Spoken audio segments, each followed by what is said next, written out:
अखन अहाँ सब सुन रहल छी अमचन म्यूजिक के शानदार प्रस्तुति। डीजे राजा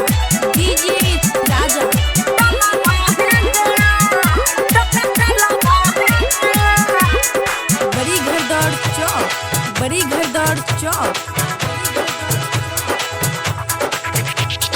होली में अब की नया सजनवा कौन रंगी गमी सहारा खजनवा अरे होली में अब की नया सजनवा कौन रंगी गमी सहारा खजनवा अरे कुछ तो जुगाड़ लगाएंगे अपना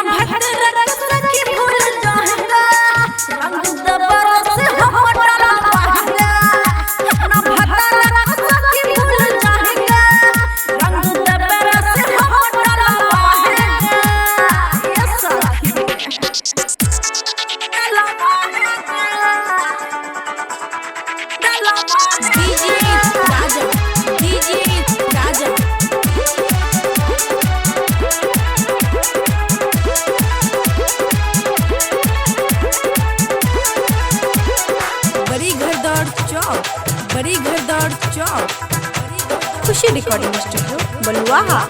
और भौजी का फरज हम तो निभाएंगे, अगला पिछुल कहां से रंगाएंगे ए सखी भौजी का फरज हम तो निभाएंगे, अगला पिछुल कहां से रंगाएंगे रहंग से दोनों गल मलवाएंगे और रहंग से दोनों गल मलवाएंगे और गहरम चिकन खाएंगे अपना भदरा को सखी भूल जाएंगे रंग बरस खूब डलवाएंगे अपना भदरा को सखी भूल जाएंगे अपना बरस रंग डलवाएंगे। डीजे राजा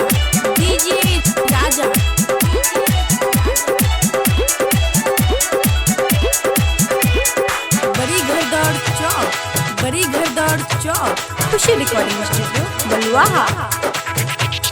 दिबरा अमन माको नहीं तर पाएंगे, ताजा मिठाई हम उनको खिलाएंगे